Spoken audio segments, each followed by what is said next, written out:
Welcome friends, गुरुजी Uttarakhandi channel में आपका स्वागत है। आज हम करने जा रहे हैं जीवाणु यानी बैक्टीरिया के बारे में, जो कि बहुत एक इम्पॉर्टेंट टॉपिक है। इससे पहले मैं आपको बताना चाहूँगा, आप हमारी ऐप डाउनलोड कर सकते हैं वेदश्री। उसमें आपको डेमो वीडियोस मिल सकती हैं। आप वो देख के अपना कोई भी आप जो आपका कोर्स जो आप परस्यू करना चाहते हैं, आप अच्छे रेट्स में आप परचेज़ कर सकते हैं। तो स्टार्ट करते हैं हम अपना बैक्टीरिया। बैक्टीरिया को हम जीवाणु भी बोलते हैं। अब तो हमारे पॉइंट्स है कुछ जीवाणु के। पहला है ओमनी प्रेजेंट। ओमनी प्रेजेंट को बोलते हैं सर्वभूत, यानी हर जगह प्रेजेंट रहता है। दूसरा है हीटरोट्रॉपिक, यानी वो डिपेंड करता है दूसरे पे अपने खाने के लिए। इसको हम बोलते हैं परपोषी। यूनिसेलुलर, एक सेल का बना होता है, यानी हम बोलते हैं एक कोशिक। उसके बाद जो सेल वॉल होती है बैक्टीरिया की, वो किसकी बनी होती है? अमाइनो एसिड्स की बनी होती है। और इस सेल वॉल को क्या बोलते हैं? कोशिका भित्ति बोलते हैं। उसके बाद सेल्यूलोज इसमें नहीं होता। वेल ऑर्गेनाइज्ड न्यूक्लियस इसमें नहीं होता। उसके बाद माइटोकॉन्ड्रिया यानी सूत्रकणिका, गोल्जी अपैरेटस यानी गोल्जिकाए, और एंडोप्लाज्मिक रेटिकुलम यानी अंतःप्रद्रवी जलिक, ये इसमें एब्सेंट होते हैं, नहीं होते हैं। उसके बाद राइबोसोम जिसमें प्रचुर मात्रा में होते हैं। बाइनरी फिजन यानी रिप्रोडक्शन का जो प्रोसेस होता है वो बाइनरी फिजन, या इसको हम बाइनरी विखंडन भी बोलते हैं, ये इसका होता है रिप्रोडक्शन का तरीका। उसके बाद इसमें फ्लैजिला जो आपके ऐसे होते हैं, दिखने के ऐसे होते हैं, ये फ्लैजिला होते हैं, ठीक है। टेल लाइक स्ट्रक्चर जिन्हें हम बोलते हैं कशाभिका, ये इसमें प्रेजेंट होते हैं। उसके बाद हम बैक्टीरिया के शेप और साइज के बारे में बात करेंगे। सबसे स्मॉलेस्ट बैक्टीरिया पाया गया है डायलिस्टर न्यूमोसिनेट्स, ठीक है। स्मॉलेस्ट बैक्टीरिया है डायलिस्टर न्यूमोसिनेट्स। और लार्जेस्ट बैक्टीरिया कौन सा है? स्पाइरिलम वोल्यूटेंस। बहुत सारे बच्चों का कंफ्यूजन ये होता है कि वो कहते हैं कि सर आपने बता तो दिया स्मॉलेस्ट और लार्जेस्ट, मगर आपने नंबर नहीं बताया। नंबर कभी भी नहीं आता पेपर में, क्योंकि इतने नंबर आप याद नहीं कर सकते हो। इसलिए स्मॉलेस्ट आपको बस याद रखना है, smallest bacteria dialister pneumosintes and largest spirillum वोल्यूटेंस।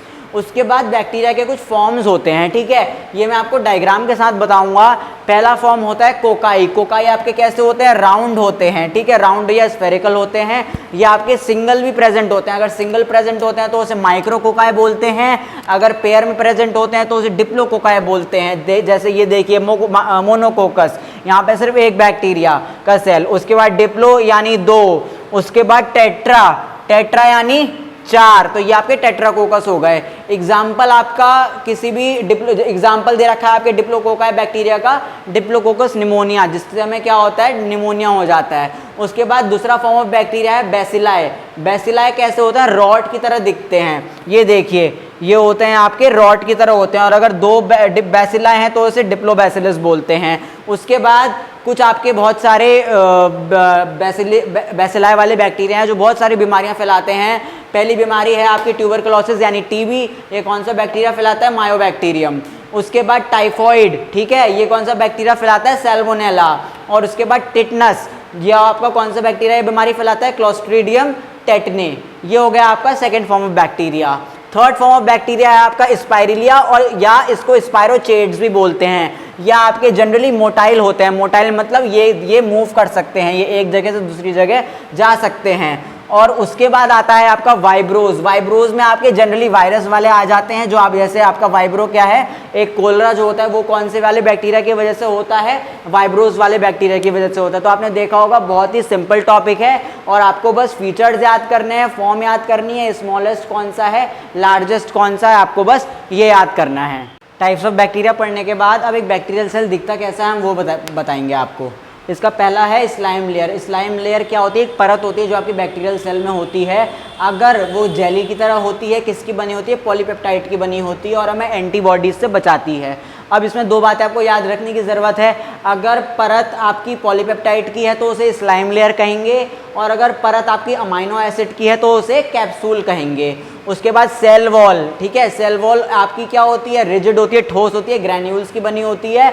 और आपका एक एग्जाम्पल है माइकोप्लाज्मा में एब्सेंट होती है सेल वॉल, ठीक है। उसके बाद साइटोप्लाज्म, जिसे हम बोलते हैं कोशिका द्रव्य, ठीक है, कोशिका द्रव्य इसमें भरपूर मात्रा में प्रेजेंट होता है। उसके बाद प्लाज्मा झिल्ली आपकी 75 एंगस्ट्रॉम मोटी होती है और किसकी बनी होती है? फोस्फोलिपिड की बनी होती है। न्यूक्लियोइड आपका क्या होता है? जो न्यूक्लियस का जो लोथरा होता है, जो कंसेंट्रेटेड फॉर्म में होता है, उसे न्यूक्लियोइड बोलते हैं। प्लाज्मिड आपका क्या होता है, जिसमें आपका क्रोमोसोम का एक्स्ट्रा मटेरियल जो हेरिडिटरी मटेरियल होता है वो आपका प्लाज्मिड में इकट्ठा होता है। ये प्लाज्मिड आपका एक सेल से यानी एक कोशिका से दूसरी कोशिका में ट्रांसफर हो सकता है। उसके बाद ये प्लाज्मिड नाम किसने दिया था, लेडेनबर्ग नाम के साइंटिस्ट ने दिया था 1952 में प्लाज्मिड नाम। और एक प्लाज्मिड के अंदर कितनी जीन्स होती हैं, 100 जीन्स होती हैं। उसके बाद राइबोसोम्स आपके प्रोटीन सिंथेसिस में काम आते हैं। जब प्लाज्मा मेम्ब्रेन आपकी खिंच जाती है तो क्या बनते हैं, मीजोसोम्स बनते हैं। और वही फ्लैजिला जो आपका मैंने बताया था कि फ्लैजिला आपका क्या होता है, जैसे ये बैक्टीरिया है तो ये फ्लैजिला है, ये लोकोमोशन के काम आता है, ये मूव कराने के काम आता है। उसके बाद बैक्टीरिया के टाइप्स हम पढ़ेंगे, बहुत ही सिंपल है। पहला टाइप का होता है बैक्टीरिया ऑटोट्रोपिक। ऑटोट्रोपिक को हम बोलते हैं स्वपोषी, जो अपना खाना खुद बनाते हैं। ऑटोट्रोपिक भी आपके दो तरीके के होते हैं, फोटोसिंथेटिक और कीमोसिंथेटिक, ठीक है। उसके बाद हीटरोट्रोपिक, जिसमें आते हैं आपके परपोषी, यानी जो दूसरे पे निर्भर होते हैं। परपोषी 3 टाइप के होते हैं, पैरासिटिक, सैप्रोफिटिक और सिम्बायोटिक। पैरासिटिक को हम परजीवी कहते हैं, सैप्रोफिटिक को मृतोपजीवी कहते हैं और सिम्बायोटिक को सहजीवी कहते हैं। सिम्बायोटिक ऑर्गेनिज्म वो होते हैं जो म्यूचुअल रिलेशनशिप, एक से तेरे को फायदा हो रहा है, तेरे से मेरे को फायदा हो रहा है, जो वैसी वाली जिंदगी जीनी होती है उसे सिम्बायोटिक कहते हैं। पैरासिटिक को हम पैथोजेनिक भी कहते हैं, जो हमें क्या फैलाते हैं, रोग फैलाते हैं, जो रोगजनक होते हैं। पैथोजेनिक को रोगजनक बोलते हैं, तो उसको हम क्या कहते हैं, परजीवी कहते हैं। जो दूसरे की बॉडी में अपना घर बनाता है उसे पैरासिटिक बोलते हैं। और सैप्रोफिटिक किसे बोलते हैं, जो किसी मृत जीव से अपना खाना निकाले उसे क्या बोलते हैं, सैप्रोफिटिक बोलते हैं। तो बैक्टीरिया पे इतना ही। आई होप आपको ये कंटेंट समझ में आया होगा। फॉर एनी डाउट्स आप हमारे व्हाट्सएप ग्रुप से जुड़े हैं तो आप उसमें अपना क्वेश्चन पूछ सकते हैं, आप सजेशन बॉक्स में अपना क्वेश्चन पूछ सकते हैं। इसमें जितना इंपॉर्टेंट था मैंने सब आपको बता दिया। आपको मैंने इस बार हिंदी में भी बताया है कि किसको क्या बोलते हैं। मेरी पूरी कोशिश यही रहेगी कि इंग्लिश मीडियम वालों प्लस हिंदी मीडियम वालों दोनों को आसानी हो मेरे जितने भी टॉपिक्स मैं पढ़ा रहा हूँ उनको पढ़ने में। आई होप आपको ये कंटेंट समझ में आया होगा। Thank you very much. For more online courses, download Vedasri Learning app.